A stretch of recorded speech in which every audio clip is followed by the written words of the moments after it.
Hi, and welcome to Soul Talks with Prophet and Paul, conversations on how the soul lights the way through life, relationships, and business. I'm Paul Wozniak. I'm a realtor, I'm a DJ, I'm a stage professional, and I'm happy to be here. I'm Alison Prophet, and I am the founder of Profit Coach, coaching business, helping business owners and individuals find more joy in what they do and how they do it. And Paul, I have to say, before we kicked off our recording, we were talking about dancing. I know you have a DJing gig coming up this weekend, and there was a song that was playing in my head, and I'm gonna sing it right now. Do it. You ready? Yes. Oh, I want to dance with somebody. That song still kills. I want to Did you know that? with somebody. Did you know the kids love that song? Wow, that's awesome. I Yeah. can't wait to dance to it. Yeah, it's so I said I'm a stage professional. I spent 20 years in broadcast radio. And in broadcast radio, you end up going out and doing live gigs. A lot of times they were at auto dealerships where you stand there, nobody comes, but they buy it as part of their advertising package. So they'll buy commercials and then you come out, do a lot of festivals, get calls to do things like charity. And last weekend, you and I both were deep into the charity world. I hosted and emceed the Hope Lives Gala.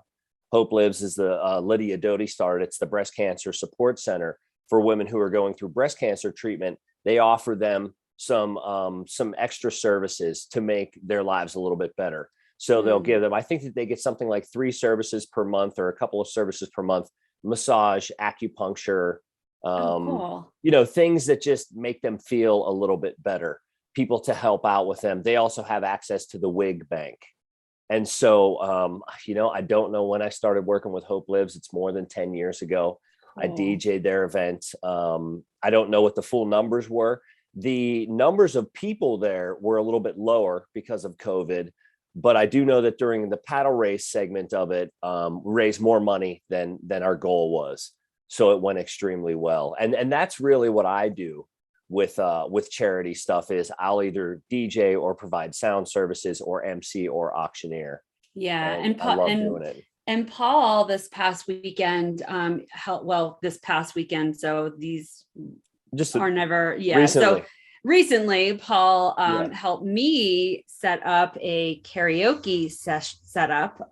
He provided the equipment, speakers, microphone, mixer board, for me to be able to run a karaoke fundraiser for a nonprofit that I'm involved in. I'm a board director for Core Defense, and we provide defense training to trauma-informed defense training to children and adult survivors of domestic and sexual violence.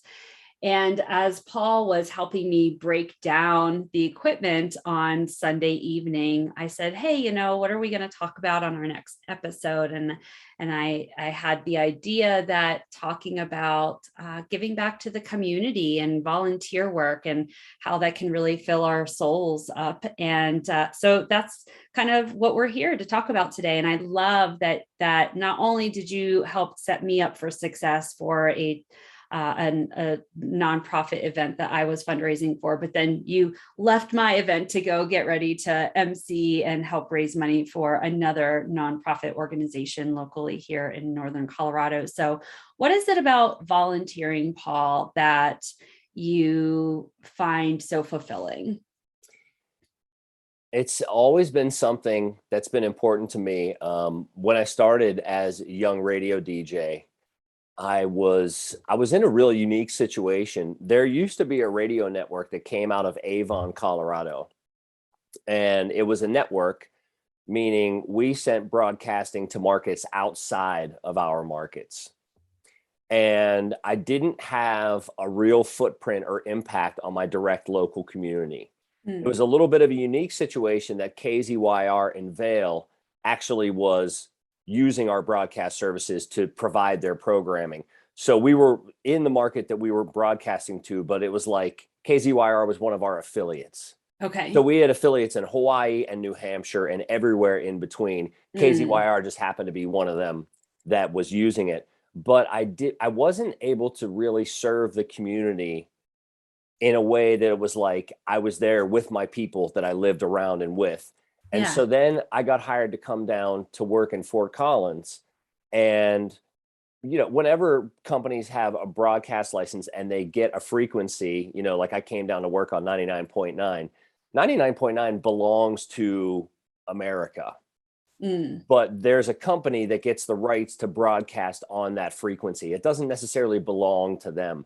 And that idea of the frequency belonging to the people was always something that was very attractive to me. And so as soon as I got down here, I was like, I really want to help out. And so I chose the Larimer Humane Society as our main charity. And we did some really interesting things. It's kind of fun that Dennis Schick, who was on our show, I first met him when I was locked in a cage because our gimmick, radio is very gimmicky. Yeah. So, we locked ourselves in a cage for 99.9 hours to bring attention to the frequency, to the frequency on the dial. And we stayed in there. So that's like, 3 days and 3.5 days. And we just stayed there as if we were dogs in a kennel wanting to be let out. And people came and brought us money. Yeah. And so it was very important to me to use the radio frequency for what it was designed for, to give back to the community, to inform the community. And ever since then, it's just like, it's just get outside yourself, think about others is probably one of the things. And, then it's like, whenever I'm asked to do things as an event professional, I can't always do it for free. Right. But I do always pick numerous per year for whom to do it for free. Yeah. Yeah. That's so cool. Yeah. I think it's interesting. I think when I think about volunteering, I grew up in the scouting organization. I was a Girl Scout until I was a senior in high school, which you don't really see as much in the Girl Scouts. You definitely see it more in the Boy Scouts, but I was like raised in a scouting family. So my brother and my dad were in Boy Scouts. My brother's an Eagle Scout. I got my silver award as a Girl Scout. And, volunteering is something that we did as scouts, and giving back to the community through service projects and things of that nature. And then I got into my career, and I was so focused on my career and the organizations I worked for. They would sometimes be involved in community give back things, but I was so busy with the job that I was in that I didn't always feel like I had a lot of bandwidth. And so for I would say the last number of years, maybe like the last 7 years, I've been really trying to figure out, like, what does volunteering in my community look like? And for those of you who have heard some of our other podcasts, I moved around a lot since 2017. I'm currently in my 11th address. So when you're in that state of like moving a lot, and there feels like there's a lot of things changing in your life, it can be difficult to kind of find the place that you want to volunteer. So I've definitely done giving back through my business. Like sometimes I'll do pro bono coaching and things like that, but that's different than what you're talking about, like actually giving back to your community. And coming into 2020, that was something I really wanted to do, was to find the organization that really resonated with me. And so I met the founder of Core Defense at a small business development center networking event, and just really was inspired by their mission and by her story. And I thought, well, this is it. Like, I'm going to give back to this organization through my services. I mean, it's a way that I'm really able to give back, just like you said, right? Like kind of volunteering your time and your services as event production or DJ services. And it's like, there's so many different ways that we can think about giving back to our community. And it's not always financial. Like, that's nice when you have that financial ability to do. But there are so many different ways that we can volunteer. And for me, it's been really inspiring to be a part of an organization that has this mission and they're doing something for the community. And I've just found, like, since coming into this year and that being an intention for me, I've had a lot of different opportunities kind of come up in the past 6 months that have just been like community organizations that I've given back to in some way or another, including the Small Business Development Center. I've been kind of doing some things with them, and Core Defense, and just, just meeting other people that are doing things for our community. So how did you decide what organization you wanted to volunteer and give back to? Like, how do you make that assessment? I'm just kind of curious. I was going to ask you the same thing and bring up the fact that I know a little bit about your story, and it's almost like the organization found us. Mm-hmm. Was that your experience? So, yes. So the interesting thing about my meeting the founder of Core Defense is I met her probably 3 weeks before my sexual assault experience in February. And we talk about that in episode 4. Yeah. And it was so uncanny that I had already decided that I was going to do some pro bono work for them around just some, some training and development for their board members and some marketing stuff. And then I had my sexual assault experience, and I remember I called the founder and I said, so it looks like I can now be a client for your services. And I was like, I mean, that's sort of like a tongue-in-cheek way of poking fun at what happened. Not that I'm poking fun at it, but it's like, making light of it, I think maybe, right? It's like, that was my process. And well, I mean, it's just how you said it to her. It exactly. And so it was just really interesting how I did feel like they found me. And before I even knew I would need them, like I already felt compelled to give back, because there were because they also support domestic abuse survivors. And there was some of that in my marriage, not physically, but just emotionally and financially. And so I just knew that I was called to do more. And then about a month and a half later, I knew that they were looking for additional board members. And I was in a conversation with the founder, and she was just sharing some things that she was really struggling with and some changes in their board. And I said, what does it look like for me to apply to be on your board? She's like, really? Yeah. Oh my God, I would love to. I mean, like, she was like, I'm tearing up, and application she was like, accepted. Yeah.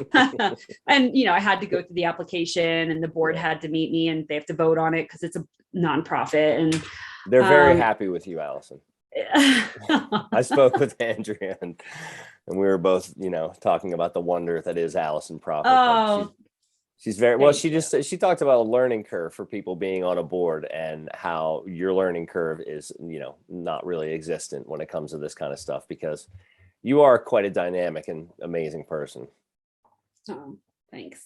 I didn't want this to turn into the Alison show, but I'll receive that. Thank you. But it found you.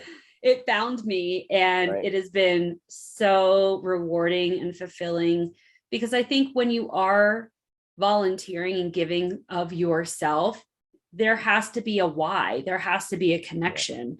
And Simon Sinek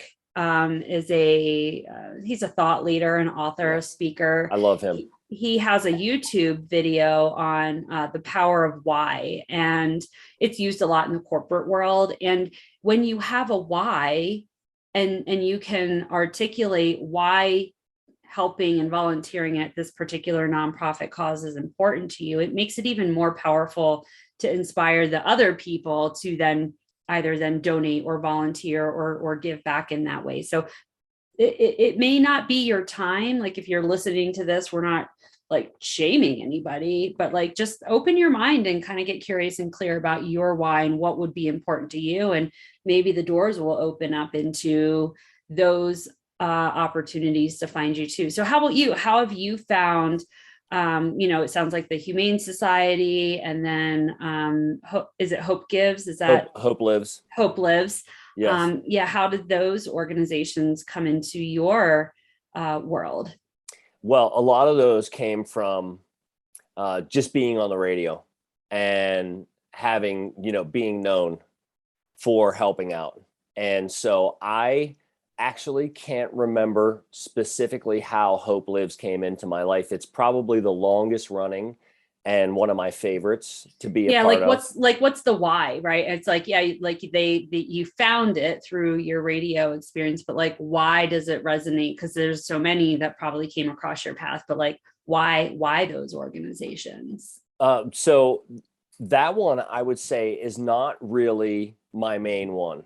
So there are organizations, and I'll do a couple of them for free every year, and some of them I have to charge them, for the services, and so I have to kind of make those decisions. Hope Lives I do because I love Lydia so much, because I worked with her for so long, because what they do is so impactful and so locally powerful, and also not ambiguous. I have no problem with raising money to find a cure for any disease out there. But whenever you talk about a cancer charity, it's always like, the race to find a cure, that kind of thing. And theirs is a different slant on it, where they're like, no, we're not looking for a cure. They're not against a cure, of course, but they're like, we just want women who are going through it to feel better now. Yeah. So I formed a relationship with Lydia and a lot of the people. And then, to your point and our point, even at this last gala, they get their volunteers through their past members, because the people who receive their services are just like, whenever I'm well, I'm going to come and help. And also something that you mentioned before, it might not be your time to actively engage in giving back in the charity side of it. And I'm in recovery programs that stay anonymous at the level of press, radio, and films, so I don't really want to identify or talk about the specifically about those things. But like, I'm in the program, I need to go through the program, and I have dreams of providing yoga practice to people going through that. But right now I'm a participant, so I wouldn't say I'm not giving back, because part of those programs is just showing up. Showing up gives power to the other people. It reminds the long timers that newcomers, you're a slip away from being a newcomer again. And I was in a meeting this week, and there was a person there, and you can always tell when they've never been before. And it can be a horrifying experience. And so just being someone who's there like, yep, I'm back, shows them like, oh, okay, I'm not the only one. Right. So right now, my participation in that program is really what's happening there. But it's just like the people with Hope Lives. The services that I use are the ones that I want to go back and support. Yes, I love that. Yeah, yeah. And I think that brings another thing to the forefront is there are so many services out there. And if you are going through anything, or if you have any kind of need, and you're feeling alone, or like you financially cannot access things that you need, there are so many nonprofits out there. And so like, just open your eyes and look around and start talking to people. And the thing that you'll find is there are resources. Like, you are not alone when we are in those, places of time where we're struggling with something or through something. It can feel lonely, and that feeling lonely and not doing anything about it keeps us there.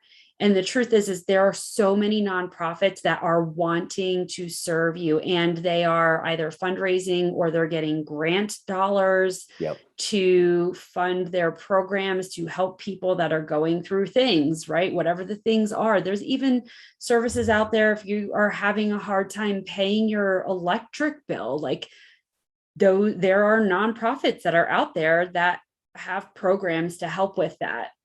And for us as humans, it's to set our ego and our pride aside in order to access and take advantage and even look for those services, because we want to feel like we're strong enough, that we've got this. And the truth is that we're not supposed to do any of this thing called life alone. We are connection-oriented beings, and our soul gets filled up not only when we volunteer and give back to those organizations, but just like you said, like then when you are taking advantage of those services, or I don't want to say taking advantage of, but when you're leveraging those services, it fills you up with this connection that, oh, these people that are involved in this, they were where I was, and now look at where they are. It gives us hope. And so just if there's something you're struggling with, there's probably help out there. Seek the services. Yeah. And where you find them is like, I don't know, Google nonprofits that help with, and then fill in the blank for whatever the thing is. Yes. Another idea would be to open up, be vulnerable, and communicate with maybe some trusted people. I remember during my process, I was speaking with a business associate and talking about some of the things that I was going through. And guess what? He's in the same boat. I never would have guessed it. Exactly. I never would have guessed that he's in the same boat. And so we've connected along those lines. It would be shocking to me if there was a human problem for which there wasn't a support system or group of people that come together that realize that these issues can be very difficult to face alone, and that they're a lot more manageable whenever we work on them together. Yeah. And if you can't find the nonprofit that you think might be there to support you, like look at the United Way.